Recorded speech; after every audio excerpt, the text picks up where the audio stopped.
the spark plug, by the way.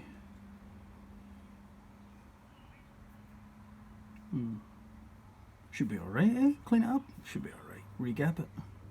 So there's the push rod in the drawing here, guys. Item 1026. Be careful. Both push rods are itemized as 1026, although the part numbers are different. The intake one, this is the intake, is aluminum, and the exhaust one is stainless steel, I believe. Certainly steel. 1026. Sorry here, 1026. So as I said, there's two 1026s listed, and the part numbers are different. Just be clear on which one is which. So I found the specifications for the valve clearance settings, guys, on the internet. I really don't know why people guess at these specifications. They're easy enough to find. Anyway, there's the detail for the intake and the exhaust. I'll show you the torque for the ball nut. So this is a little different setup from the original.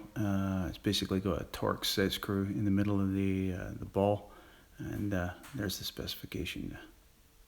Okay, so the new push rod's installed there, guys. So the ball nut here has a Torx T20 set screw that you'll need to torque to the 45 inch-pounds once you've got your gap set.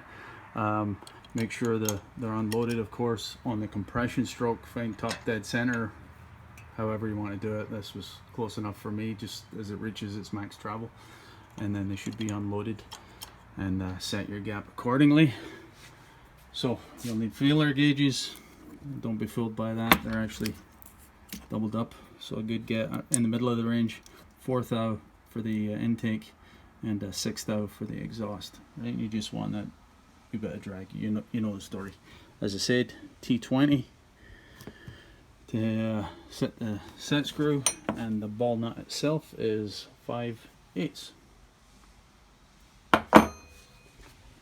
Set it, rotate it a couple of times, convince yourself it rotates in the remove this.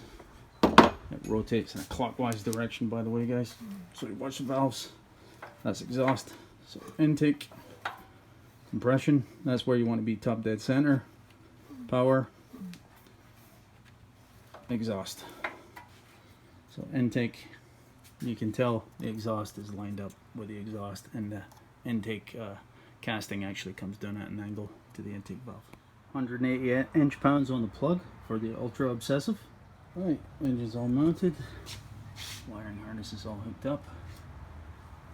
What little wiring there is, which is basically for the starter motor. This is for the solenoid. That's for the ignition, for the coil. And this wiring comes to the headlights once the front clip is on, of course, right? So yeah, I just tidied it up best I could, which is not great the way they've got it in there, but what's new, right? Yeah, so throw a bit of fuel in it. I think I will motor it just with no ignition on, just to get some oil moving first. So again, no fuel in the tank. Lines are empty, of course. Just motor it.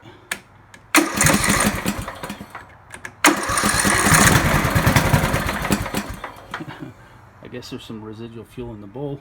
Sounds like it wants to run, even though the tank is bone dry.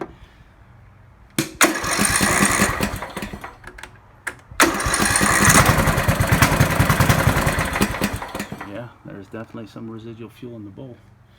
Sounds good. So far, so good. Right, I'll fuel it properly.